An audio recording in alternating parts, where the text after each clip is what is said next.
Welcome to the deep dive. We pull out the key stuff from different sources just for you. Yep, make sense of the noise. Exactly.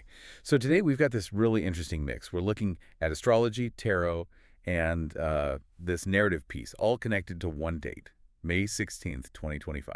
It's quite a convergence. We've got the astrology of the day and the TarotScope of the day for the 16th from Tarot by Heisey. That's tarot by hiac.net. Right. And alongside those, there's this story called Static Drift. Yeah.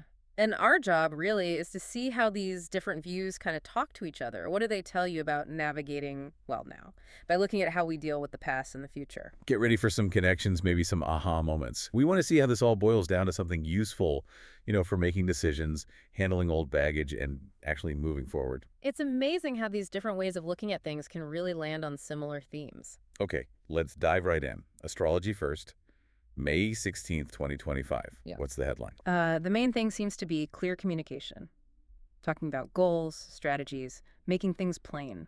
Sounds like a good day for, planning sessions, Yeah, getting organized. pretty much. And that clarity becomes really interesting when you think about, well, the other sources we're going to talk about, which hint at feeling kind of stuck. Ah, okay, so the So- astrology offers a way out, maybe, through talking things through. Potentially, yeah. It points towards needing to handle practical details, the nuts and bolts, but through focused discussion. It suggests a pretty grounded approach. It also mentions balancing efficiency with empathy. So not just getting things done, but how you do them. Right. Thinking about others, it's not just your own checklist. That relational bit feels important. There's that classic tension. It mentions duties versus desires. Always a tricky one. The advice there is quality over quantity. Like, focus on what really matters. Don't just spread yourself thin trying to do everything, Yeah. especially if you're feeling pulled. Yeah, that makes sense. And there's a warning, too, isn't there? About comfort. Uh-huh. Don't just retreat into comfort to avoid responsibilities, but it also says pleasure is important. It's that balance again. So how do you tell the difference between, needed downtime and just hiding? The astrology doesn't spell it out exactly. It's more raising the question for you to think about on that day. Are you recharging or are you avoiding? Being mindful, I guess. Okay, that tension might connect to the tarot then. Let's see. Let's turn to the TarotScope for the 16th. It's the Six of Clouds reversed. All right, for people who aren't deep into tarot, what's the gist of that card? Reversed. So, reversed, the Six of Clouds often flags up things like, stagnation and mental journeys, unfinished emotional business, even a fear of moving on. Oof, sounds heavy. Like feeling stuck. Yeah, exactly. Feeling mentally or emotionally stuck, maybe going over old ground, replaying things in your head, holding on to ways of thinking that just aren't working anymore. The description used is caught in the in-between.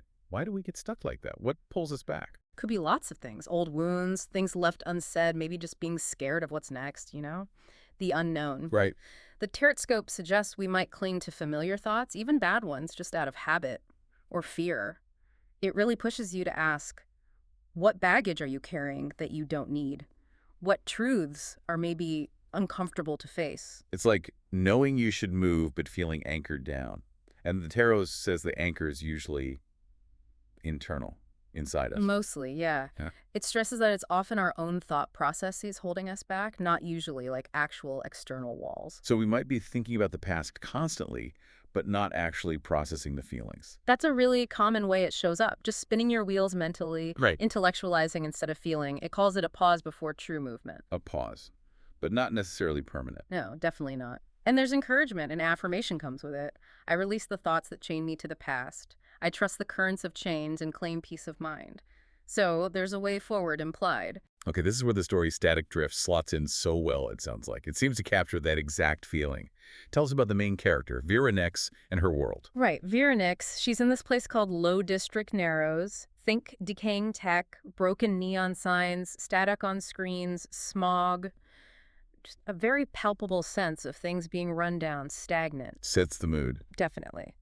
And Vera herself, she hasn't slept in ages. She's obsessive, digging through corrupted code from something called the Skyline memory caches, like digital archives. Looking for something specific. Yeah, a name, a place, a feeling, something lost. And the job she was doing this for, it's dead. Over. But she's still there, still digging, stuck. And this leads to Static Drift. What is that in the story's terms? The story explicitly calls it mental exile. Thought loops with no exit path.